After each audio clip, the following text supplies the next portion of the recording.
Oh my God, Binance is killing it. What is going on, guys? Today we're going to be talking about the Binance Smart Chain versus Ethereum. Pretty much going head to head in terms of DeFi, the capabilities, and also just this massive growth that Binance just saw this past week, really. And I'm kind of going to break down a couple things here and there, so stay tuned and let's get into it.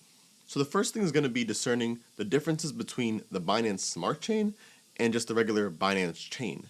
And before I made this video, I actually didn't really know the differences between the two. I kind of just thought it was the same thing, but just two different naming conventions.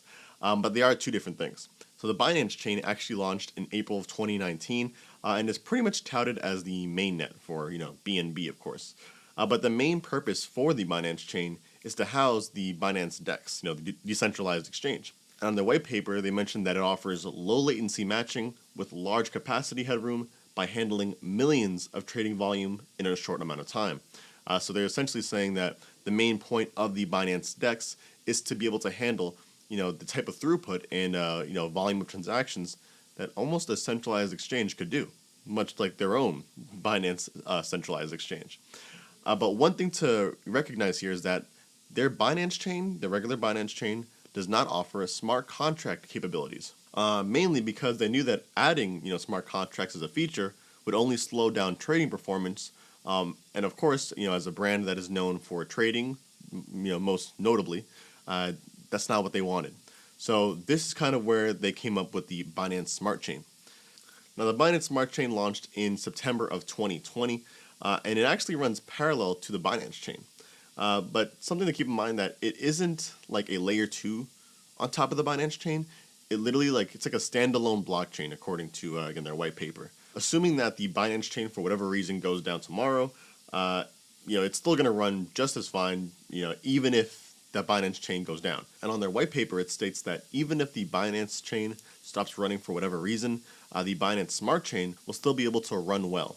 Now, I'm not sure what they mean when they say run well. I have a feeling that if the Binance chain did stop running, that I don't think the Binance Smart Chain would do too good. But I think they just kind of put that in as like a, wording there. Because run well is a lot different than saying it'll be completely fine. I don't think it would be. But now to address the main thing about the Binance Smart Chain is smart contracts. So this is where they went ahead and included these smart contracts, of course. And in this case, they actually made it so that it's compatible with Ethereum decentralized applications as well. And again, quoting the white paper, this means most of the dApps, ecosystem components, and toolings will work with the Binance Smart Chain and require zero or minimum changes.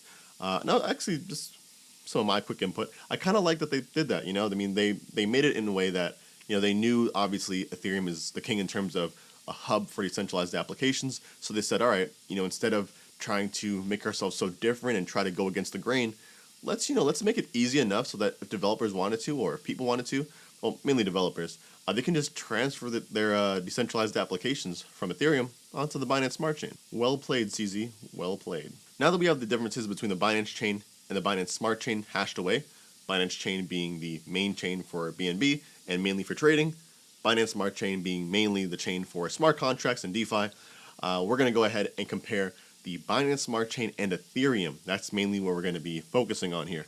So kind of just getting into a little bit of the technical stuff, nothing crazy. I really kind of want to focus on DeFi today. But the Binance Smart Chain, so they use something called the Proof of Stake Authority consensus algorithm. Again, I'm not going to go into detail on how that exactly works, but the point is that it's proof of stake, not proof of work.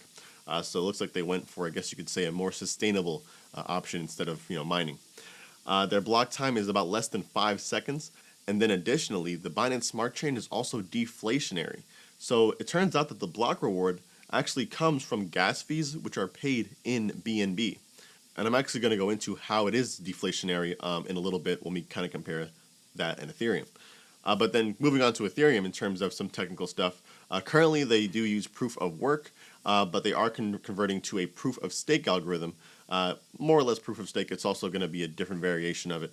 But that's going to be with ETH 2.0, which, as far as we're concerned, isn't going to be out for quite some time, probably not a year or two at least.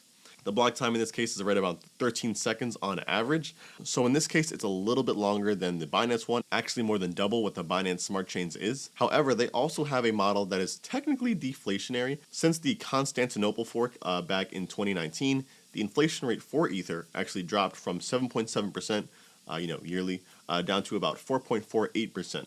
So currently, there's right around 4.89 million Ether actually coming into supply every year. Since of course 2019. But something to keep in mind is that there is no hard cap on how much Ethereum can be created. It's more or less of like a very, very steep curve going down. So there is no max supply of Ether. In terms of BNB, of course, there is right around 200 million in terms of total supply.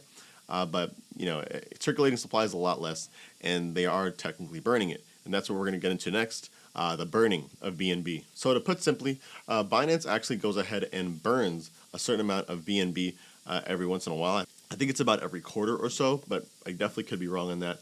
But in this case, they have actually committed to burning 100 million BNB, which essentially is half of the total supply, and are currently at 13% of the way there. 13% of 100 million BNB is 13 million BNB. So if you multiply that by the amount 1 BNB costs today, that is a disgusting amount of money. That's literally about $13 million times 200 and whatever, how much 1 BNB is. Crazy. So in that sense, you can see that BNB is very deflationary, and it does have a total cap. So that's definitely going to be one thing that it has over Ethereum in terms of, say, coinomics, I guess. And then in terms of ETH, currently Ethereum is technically inflationary. And as far as I'm concerned, with ETH 2.0, like the beacon chain, and just regular Ethereum mining, there's actually a lot more Ethereum coming into supply. However, they do, or at least they are proposing something called the EIP 1559, which I'm sure you guys have heard of. But essentially what it is it's going to be a change in how the fee structure in Ethereum works. So currently right now, fees are going out of the roof, as most of you know. So what they're saying is they're planning on potentially with this improvement, putting one base fee for each transaction and then having a tip on top of it. So transactions are more easily able to be predicted. Transaction fees are more easily able to be predicted. And in this case, they'll actually be burning that base fee. So the miners won't be getting as much in terms of the fees that are coming through to them. However, Ether essentially will be a lot more deflationary because every time someone makes a transaction, the base fee of the transaction will be burnt and the tip will be given to the miners. So this is definitely going to be one thing that you want to keep an eye out for. However, it is not confirmed yet. This has been actually in place, I think, for I almost want to say a couple of years now, but I definitely wouldn't hold your breath, like I said, because there is still a huge divide in terms of who wants EIP 1559 to come through and who doesn't. In terms of the users like you and I, people holding ETH, we want it to go through at the end of the day because it's going to make ETH a lot more scarce and potentially even deflationary rather than inflationary. And then in terms of the miners, they obviously don't want it because they won't be getting paid as much, most likely. Now let's go ahead and take a look at some DeFi related stuff. This is going to be the main thing in terms of who's really going to be. I don't want to say the winner because there's no winner, but who's really going to take over that head spot, that head honcho spot. In this case, we'll start off with Binance. As you can see, they've got quite a bit of money stored in their smart contracts. Just first going off of that balance list to the right.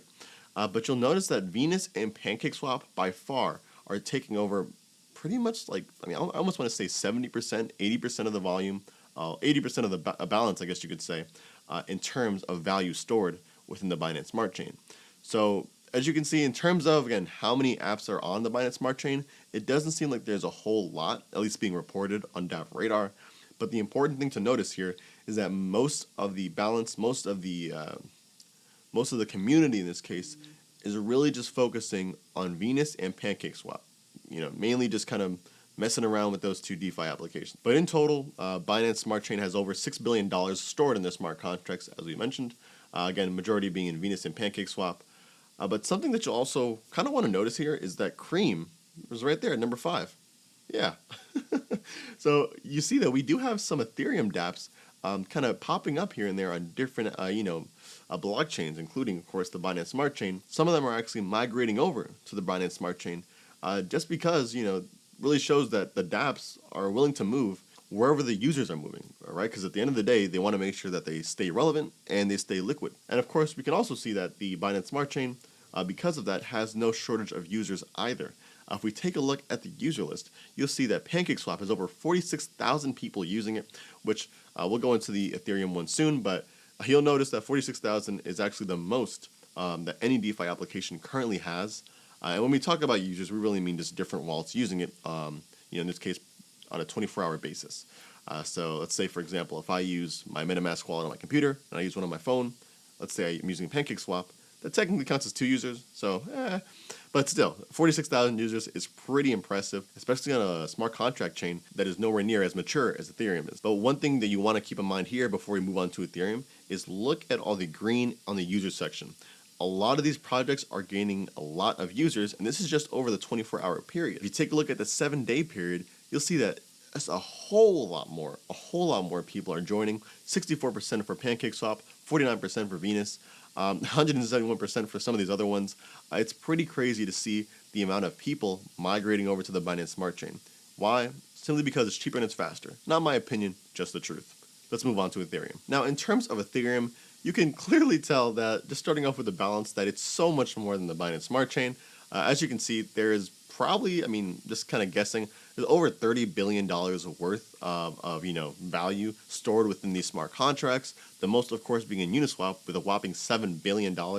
And we just saw the PancakeSwap earlier, which I guess you could say is Uniswap's brother, that on a different chain. That one has a right around $2 billion. So Uniswap still has a lot more money stored within it, and I guess you could say liquidity stored within it.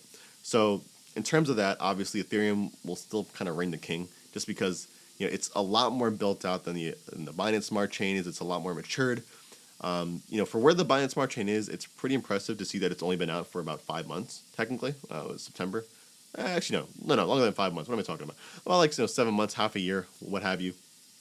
But again, focusing on Ethereum, you can see that Uniswap, which is essentially supposed to be the most active dApp on the Ethereum blockchain, doesn't have as many users as PancakeSwap does. You see it's at 42,000 users, and it's going down quite steadily. You'll see most of the actual applications on Ethereum are going down in terms of users. Why? Because it's just too expensive to use. No one wants to use it because they're getting taxed like hell, unfortunately. Now, taking a look at the 7-day option, you'll see it's kind of the same scenario here, right? Uniswap had about 177,000 people in a 7-day period, which is more than PancakeSwap. However, it is steadily going down. 2 things that I'm really focusing on right now is users and pretty much liquidity. I would also bring up the different types of projects here, but there are millions of different projects on Ethereum, and I don't want to get into all of them. In terms of one of the most important assets that I think a blockchain needs, to me, dude, it's going to be users, obviously, right? If no one's using your product, then you made it for no reason. It's going to be developers, right, and the decentralized applications that they can make, because users aren't going to go to a different blockchain if there are no dApps on it in the first place, right? They have no reason to use it because they can't use it. There's no dApps on it, right? And then finally, it's the marketing. How do you attract anyone to use anything on this planet? You have to market it correctly. If no one knows about it, if no one knows it exists, then it might as well not. If a tree falls in the middle of a forest and no one's there, did it fall? I don't know. I didn't hear anything. I didn't see anything. And that's one thing that I think Binance is disgustingly good at, is marketing. They have, ever since 2017, 2018, you can almost see it, almost like the writing on the wall, how they were able to just nonstop market on every platform it is, Instagram, Twitter. I don't know about YouTube, actually. And it just seems like they have their hands ingrained in every different aspect of the crypto space, which is good and bad, right? It almost kind of encourages centralization, but in a way it seems like they try to encourage decentralization in a way.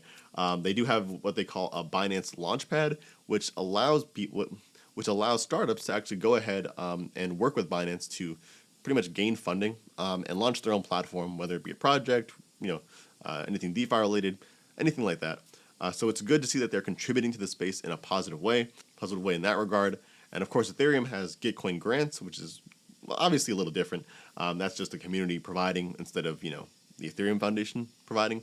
But they're both platforms on both of these different blockchains that can be used to essentially gain funding to grow the ecosystem. Because that's one of the biggest things, of course, about blockchain, is that these chains and whatnot are only as useful as the amount of users on them and the amount of decentralized applications that are being used, of course, on them. And to add to that point in terms of Binance, something that you probably noticed is that the Binance Smart Chain itself is a decentralized smart chain. Or at least that's what they tout themselves to be. There are many times in the past where they have essentially been called a CeDeFi, which is essentially decentralized finance. So weird to me. But from what I understand, the Binance Smart Chain isn't actually fully decentralized, much like Ethereum is. I wasn't able to find anything specific on the subject, so I don't want to just go ahead and say that and just rule it out and call it centralized entirely. But there are many articles stating that Binance Smart Chain does use the centralized exchange or whatnot to help settle some trades, or maybe increase throughput, or maybe even liquidity. I'm not sure in terms of all that, but from what I understand, it is centralized to a certain extent. And in my opinion, then in that case, it's hard to compare Ethereum and Binance because it's two different beasts going against each other. Okay, you have DeFi entirely, which is Ethereum, and then CeDeFi, which is like DeFi with crutches, essentially. And Decrypt.co actually mentions this in one of their articles, where they say the Binance Smart Chain is supported by a centralized exchange and has centralized elements in order to process so many transactions at such a low cost.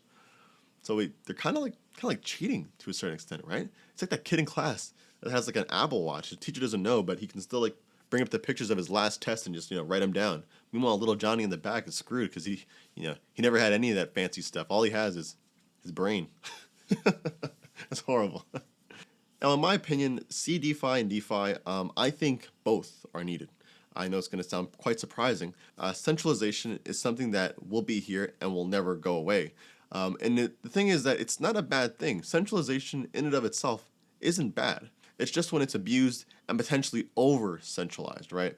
Having a mainly DeFi-based concept, or blockchain in this case, with some centralized aspects to help it process transactions and make people's user experience more easier to use and whatnot, I think that's good because it allows people to actually use some of these different features that crypto has to offer.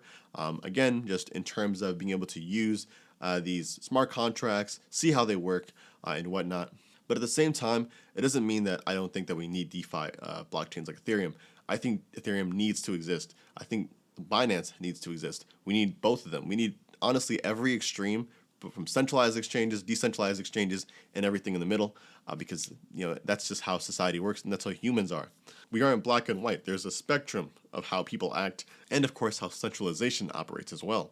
Now, CeDeFi, in terms of users and in terms of scalability, will most likely just take over in the long run. I do believe that. However, I do think that Ethereum does have a huge place in the market still, being a decentralized finance application and of course decentralized blockchain. Because at the end of the day, when people think about Binance, they think of a business, they think of a company, they think of a trading platform. When people think of Ethereum, they think of an open source blockchain that's essentially the internet for crypto. So they're really uncomparable. You can't really compare the two.